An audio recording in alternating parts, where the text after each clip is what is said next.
Hola, muy buenas tardes. En esta ocasión vamos a hablar nuevamente sobre temas interesantes. En esta ocasión vamos a hablar sobre la conducta y vamos a hablar sobre la definición de conducta y cuáles son los criterios que clasifican algunos tipos de conducta. Además, vamos a estar hablando sobre desviaciones sexuales, entre ellas las fobias y también las parafilias. Comencemos primeramente con el concepto de conducta. ¿Qué es una conducta? Bueno, según el modelo conductual, se menciona que se entiende por conducta cualquier actividad que realiza el ser vivo para adaptarse al medio en el cual se está viviendo. En este caso nos referimos que una conducta es cierto estímulo que por consecuencia va a tener una reacción. En este caso, pues los seres humanos y los animales tenemos conductas. ¿Por qué? Porque nosotros reaccionamos a ciertos estímulos. Algo muy diferente al comportamiento, que el comportamiento involucra más cuestiones cognitivas. Nos referimos a procesos psicológicos como pensamiento, razonamiento. Entonces nosotros actuamos de acuerdo al ambiente donde nosotros nos estamos desarrollando en ese momento. Pero en el caso de la conducta simplemente es reaccionar ante un estímulo. Muy bien, tomando en cuenta el concepto de conducta, existe una tipificación o una forma como se clasifican algunas conductas. En este caso nos estamos refiriendo a la manera como los seres humanos reaccionamos ante ciertas situaciones. Según la criminología, la conducta está tipificado en 4 modelos o 4 tipos de conducta. La primera, se la voy a mostrar acá.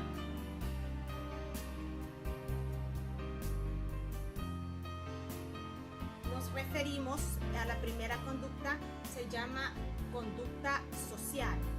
¿Cuál es la conducta social?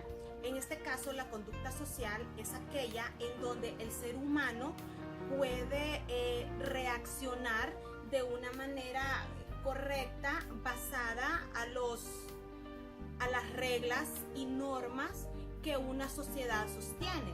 Por lo tanto, podríamos decir de que el ser humano en este caso está reaccionando de una manera correcta y en este caso se le llama una conducta social. Ahora, la segunda clasificación que se le da a la conducta es la conducta, permítame, por aquí lo estamos viendo. La segunda conducta se le llama conducta asocial.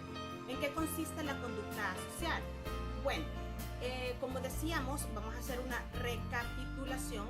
La primera se llama conducta social, es aquella que se ajusta, digamos, a las normas adecuadas de convivencia.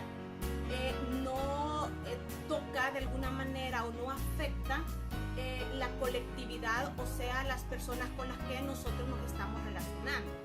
A la vez dice que cumple con un bien común.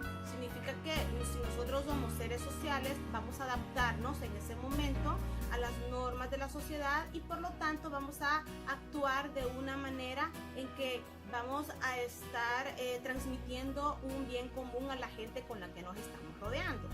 Ahora, en el caso de la conducta asocial, que es el segundo tipo de conducta, en este caso se menciona de que la asocial comprende aquellas formas de comportamiento en que no existe un contenido social. Dice, no guardan ninguna relación con las normas de convivencia ni con el bien común. En este caso, la persona se considera que no está aportando nada a la sociedad, ¿verdad? No hay ninguna relación entre su manera de actuar dentro de una sociedad. Para esta persona, asocial es alguien que prácticamente no le interesa relacionarse con la gente que tiene alrededor. Ahora, Existe también otro tipo de conducta, que es la tercera, se le llama conducta parasocial. ¿En qué consiste esta? Bueno, la conducta parasocial dice de que tiene como característica principal que contraviene las conductas seguidas por la mayoría de los individuos que se conforman en determinado grupo social. Son los clásicos choques generacionales en los que un sector de la sociedad no acepta los valores adoptados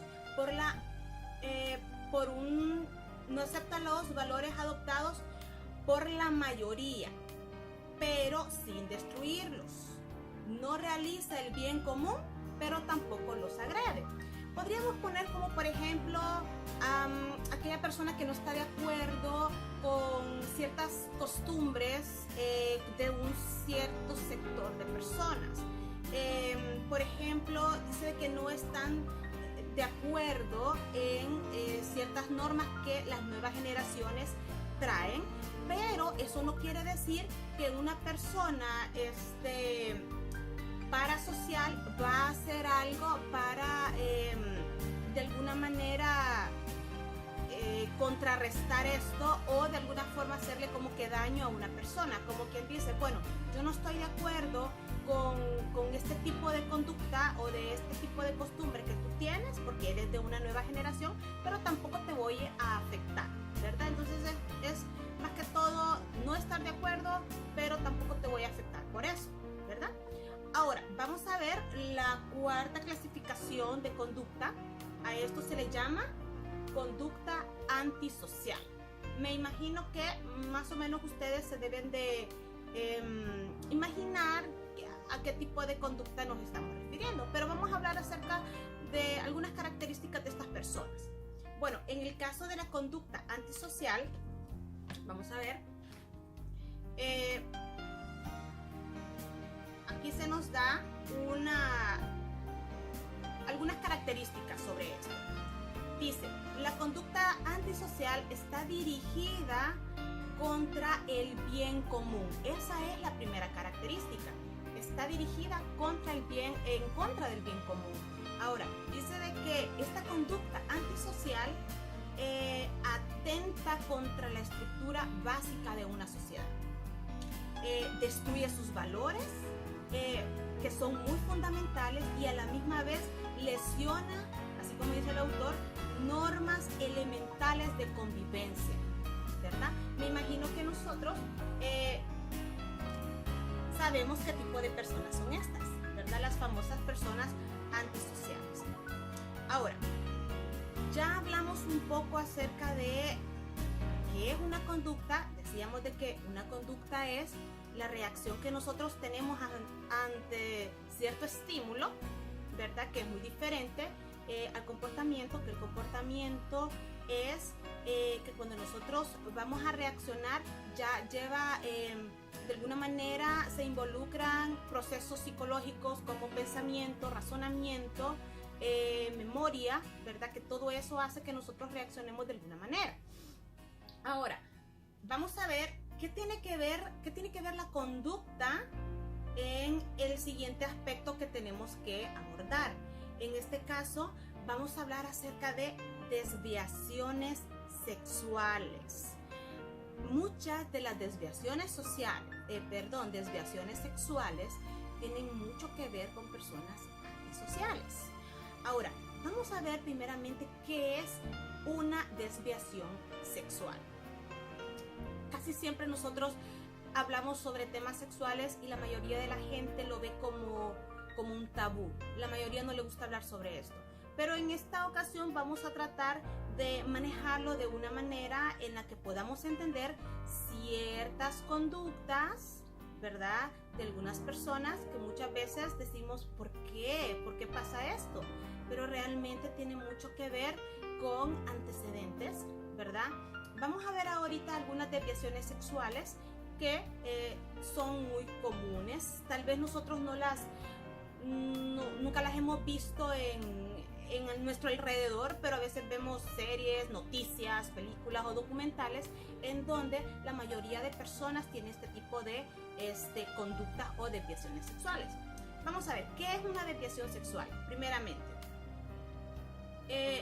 según el autor, podríamos decir que una desviación sexual son todas aquellas prácticas sexuales que se apartan de las conductas convencionales, o sea, las conductas sexuales comunes o las que nosotros pues estamos acostumbrados a ver, ¿verdad? Ahora, por ese motivo dice, se les llama también desviaciones sexuales precisamente porque se desvían, estas conductas sexuales se desvían de lo que es habitual o común en la mayoría de la población. Por ejemplo, ¿verdad? Una conducta habitual, una conducta sexual habitual es pues excitarse, podríamos decir, cuando se ve a una mujer muy linda, muy bonita. Normalmente pues la primera reacción que un hombre tiene es eso, ¿verdad? Pero vamos a ver qué hay detrás de las desviaciones sexuales. Vamos a ver primeramente qué es una desviación sexual de una manera más profunda. Dice, la desviación sexual también es conocida como preferencia sexual. Preferencia sexual desviada, o también se le califica como parafilia, que de eso vamos a estar hablando un poquito más adelante, ¿verdad? En el siguiente tema. Ahora, se menciona de que la desviación sexual es un patrón relativamente estable durante un tiempo. Las personas que tienen desviaciones sexuales es un patrón que estas personas manifiestan casi durante toda su vida. Ahora, dice de que esta desviación sexual o esta orientación sexual va dirigida primero hacia estímulos adecuados. ¿Cuáles podrían ser estos estímulos inadecuados? Por ejemplo, podríamos decir animales, objetos, ¿qué más? Podría ser también todo aquello en lo que alguien puede ejercer cierta manipulación sin que ese algo le dé su consentimiento. Por eso es que decíamos que entre algunos ejemplos están los animales y los objetos inanimados. Entonces, una desviación sexual es esto: toda orientación sexual hacia seres inanimados, como son los objetos, o hacia seres o personas que no están en condiciones para poder dar su consentimiento hacia el acto sexual. Esta es una desviación sexual. Por lo menos este es el concepto que da este libro llamado Manual de Valoración del Riesgo de Violencia Sexual, y también este otro libro que se llama Sexualidad Humana, una aproximación integral. Pueden buscarlo en Google Libros. Vamos a ver ahora, como ya hablamos un poquito acerca de desviación sexual, decíamos que dentro de la desviación sexual están las parafilias. ¿Qué es una parafilia? Vamos a ver. Parafilia proviene del griego para, que significa junto a, y filien, que también es una palabra griega que significa amar. Entonces podríamos decir que una parafilia es estar junto a amar.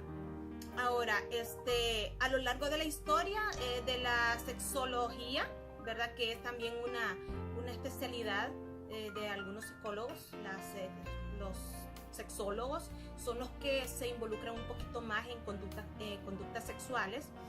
Dice de que la parafilia se califica como un trastorno que se basa generalmente en conceptos de normalidad y anormalidad. ¿Qué significa eso?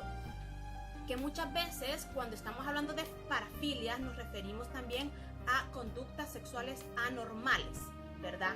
Conductas sexuales anormales y más que todo los sexólogos son los que más han estado hablando acerca de temas y han estado profundizándose a través de los años sobre este tipo de temas sexuales, ¿verdad? Ahora, de este modo, dice, han existido sinónimos y conceptos afines a las parafilias. En este caso, algunas personas también le llaman como perversiones sexuales, o también se le llaman desviaciones sexuales. También dice, en algunos libros se le llama alteraciones sexuales. Entonces, las parafilias podríamos decir que es esto, ¿verdad? Algún tipo de atracción sexual, ¿verdad? Que obviamente no son atracciones normales, ¿verdad? Ahora, más adelante vamos a ver cuáles podrían ser algunos ejemplos de parafilias. Vamos a ver, por ejemplo, algunos ejemplos de las parafilias. Está fetichismo, está también, podemos hablar sobre la pedofilia, también está algún tipo de atracción a tener relaciones sexuales con personas muertas, con cadáveres, a esto se le llama necrofilia. También está coprofilia. Ahora, hay que tomar algo muy, muy en cuenta. A ver, cuando estamos hablando acerca de que es algo anormal, nos estamos refiriendo a que la persona no logra excitarse mientras no tiene alguno de estos elementos al momento del acto sexual. Por ejemplo, una persona normal, podríamos decir, con una conducta sexual normal, se va a excitar si está teniendo relaciones sexuales con su pareja viva, ¿verdad? Ahora, se dan caso, en el caso de las parafilias, de que las personas no logran excitarse si no están teniendo relaciones sexuales con un cadáver. Se excita más y logra llegar al éxtasis de su excitación al cabo de terminar su acto sexual solamente si la persona está muerta. Pero si en ese momento esta persona está teniendo relaciones sexuales con una persona viva, esta persona no va a lograr ni la satisfacción sexual ni tampoco va a lograr excitarse. Entonces, por eso decimos de que es una conducta anormal, porque la excitación solamente la logran si tienen alguno de estos elementos, ¿verdad? Bueno, vamos a hablar ahora, como ya hablamos acerca de las parafilias, conductas desviadas, ahora vamos a hablar sobre otro tema también bastante interesante. Nos referimos a las fobias. Vamos a ver, primeramente, ¿qué es una fobia? Bueno, una fobia es un miedo irracional hacia ciertas situaciones, ciertos elementos o ciertos animales que tal vez para la mayoría de las personas no debería de tenerse miedo. Ahora, vamos a ver, antes de poder comprender lo que es una fobia, vamos a ver hasta qué punto es saludable el miedo o hasta qué punto es normal, porque es normal que todos nosotros sintamos miedo. De hecho, el miedo es un mecanismo de defensa que hace que nosotros estemos alerta y de esa manera nosotros podemos evitar que se nos haga daño. El miedo es un producto de cambios. Esto significa que es una especie, en el caso de los animalitos, hace de que ellos rápidamente puedan protegerse, y también en el caso de nosotros como personas, hace que también nos demos cuenta cuando estamos en peligro. Ahora, ¿qué sucede cuando el miedo es demasiado fuerte y este miedo puede generarnos ansiedad? La ansiedad es un estado, una reacción que nosotros sentimos, pero muchas veces la ansiedad es un miedo o una preocupación por algo que va a suceder y tal vez no tenemos ningún peligro por sentir esta ansiedad. En pocas palabras, podemos sentir esa angustia, ese miedo a lo que va a suceder cuando tal vez no corremos ningún peligro.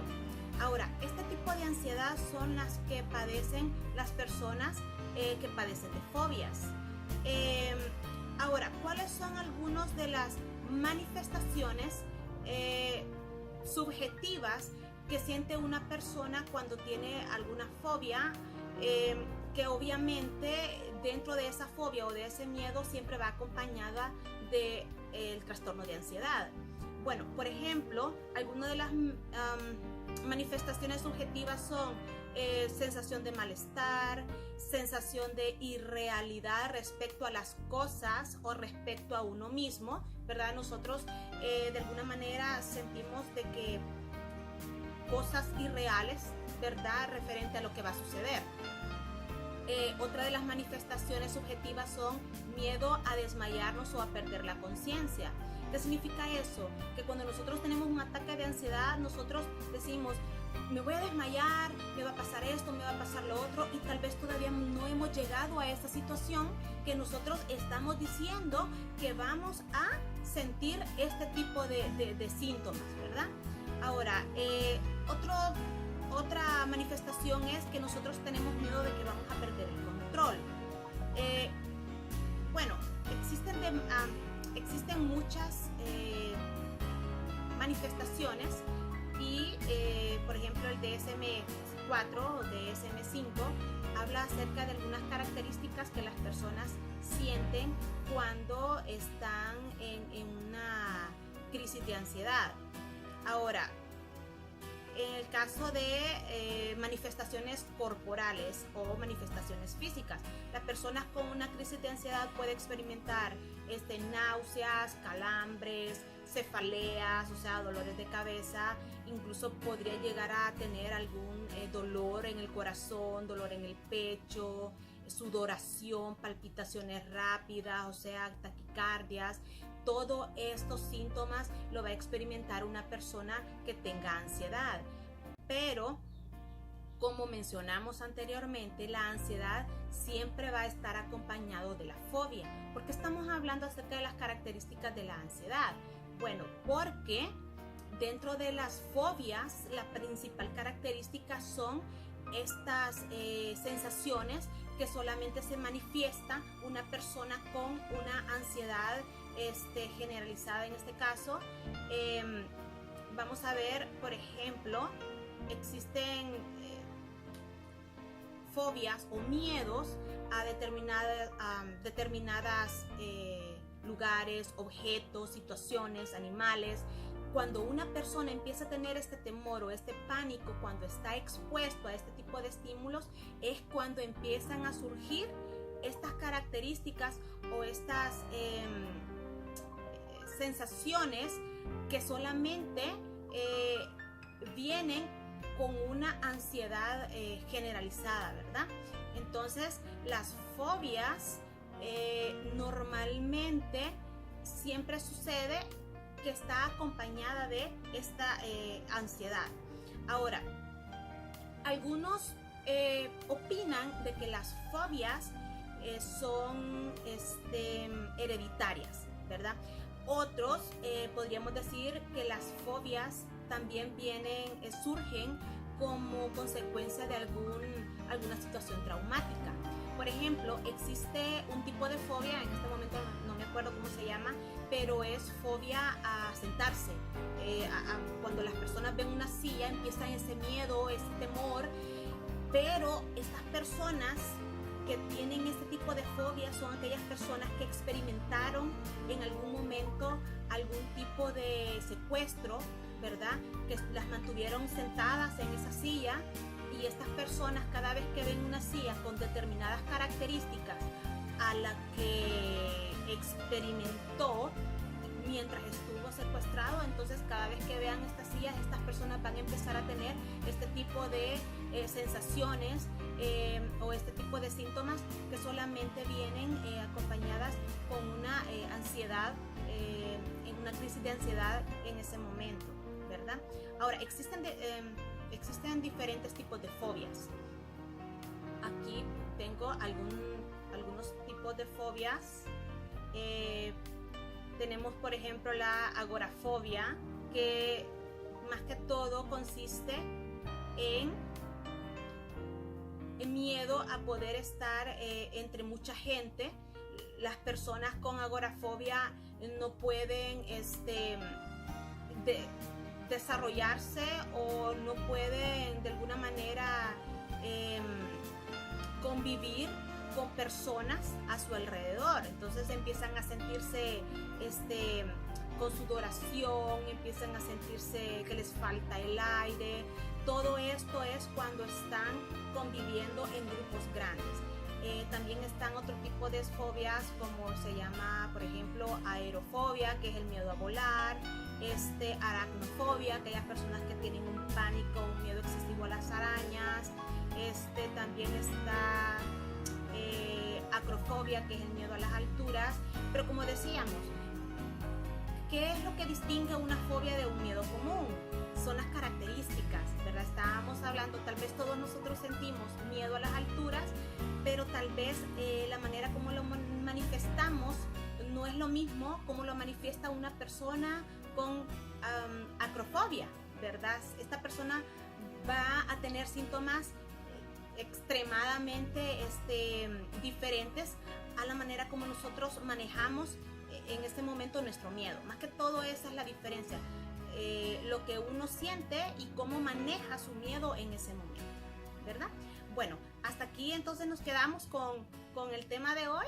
Les agradezco mucho por ver este video y tenemos otros temas para más adelante, ¿verdad? Por el momento, pues, muchas gracias y nos veremos en la próxima. Adiós.